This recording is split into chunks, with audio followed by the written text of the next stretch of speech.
afternoon and welcome to iPulseLIVE. I'm Alli Mancini. And I'm Matt Mazzamaro.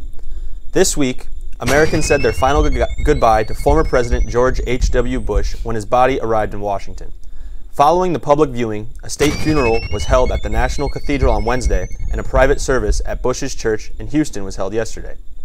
He was buried on the grounds of his presidential library at Texas A&M University. President Donald Trump called for a national day of mourning on Wednesday and ordered federal offices to be closed. Leaders from around the world have been paying tribute to the late former president. Today marks the 77th anniversary of the Japanese attack of Pearl Harbor.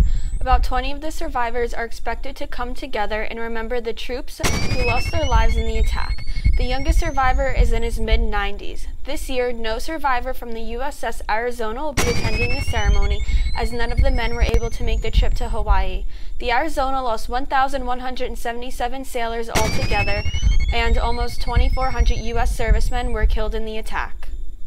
Internationally, in Rome, the Opera House is defending hiring conductor Daniel Gatti, who was fired by an Amsterdam-based orchestra last summer over sexual misconduct allegations. A Rome Opera spokesman said this week that they signed Gatti to a 3-year contract as a musical director because in that country, one is innocent until proven guilty at trial. Gatti conducted the Rome Opera House's season premiere Rigoletto earlier this week, the 3rd straight year he has conducted the theater's season opener. In Venezuela, former MLB players Luis Valbuena and Jose Castillo were killed in a car crash late Thursday night. Valbuena had played for teams such as the Los Angeles Angels, Seattle Mariners, and Cleveland Indians. Castillo had played for Pittsburgh, San Francisco, and Houston.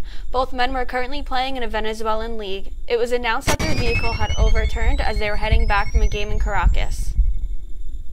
In Palm Coast, Florida, deputies rescued and revived the same overdose victims twice in 12 hours by using Narcan, a nasal spray that reverses an overdose by blocking the brain's opioid receptors.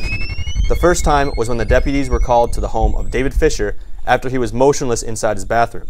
It took 3 doses of Narcan for Fisher to become responsive. He was then taken to the hospital where he was treated and released, but was soon back in the hospital after needing to be revived again by deputies. County Sheriff Rick Staley said that deputies have had to respond to over 54 drug overdoses this year, and more treatment is being needed due to people struggling with drug addiction.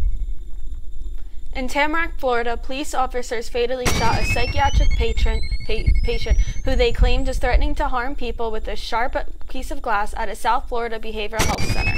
The behavioral health center staff described Jarvis Randall as violent. Randall was currently serving a 5-year mental health probation for a number of burglary charges. Broward County Sheriff's spokeswoman Vita Coleman Wright says that a deputy shot Randall originally with a beanbag, but that did not subdue him. After being shot, Randall then charged the deputies, in which case they then opened fire. Randall was then taken to Broward General Hospital by helicopter, where he was pronounced dead. Thank you for tuning in to iPulseLIVE. Be sure to check out the blue bins on campus, and don't forget to follow us on Instagram at @LinIPulse. My name is Matt Mazzamaro. And I'm Alli Mancini. Have a great day. Happy holidays. We'll see you next semester.